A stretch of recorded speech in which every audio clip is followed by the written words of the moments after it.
Hi everyone. So the month of Shravan has started, and I have shared a diet plan for the first week of Shravan, which has all the foods that you can eat during a fast. But the main purpose of Shravan fast is to fast. So we have to include and start intermittent fasting for this month. So if you're new to fasting, this is one of the best time to start fasting, because around this time the seasons are changing, and when you fast during this time, your body copes up with the seasonal change really well. Your immunity comes up, and you get all the benefits that a fast can give you.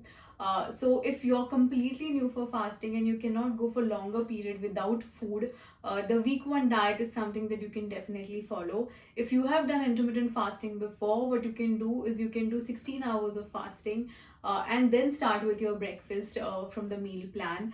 The week two diet is going to have more numbers of fasting, more fasting hours, about 16 hours of fasting, and then you will be having your meals.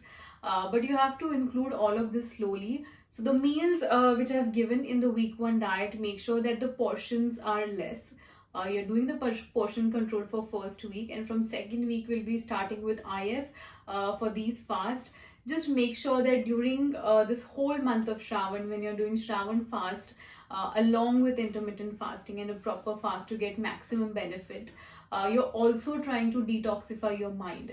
So mentally, make sure that you're meditating more, you're doing yoga, you're trying to keep your mind at peace, you're doing the things that make you happy. And this month is for worshipping Lord Shiva. So, try to do Shiva, learn Shiva Tandava Stotram, or you can do Om Namah Shivaya chants, or whatever you follow religiously. Spend more time in doing these things so that you get better energies, you get better vibrations, you get more positivity. Because just like your physical detox is important, your mental detox is also important in Shravan. So wishing you all a very happy Shravan and a very peaceful Shravan, and may you get a better health towards the end of this fast. And I can't wait to share the week 2, week 3, and week 4 diet plans for Shravan. And I hope you guys get on this beautiful journey of intermittent fasting for your mind and for your body also. Thank you.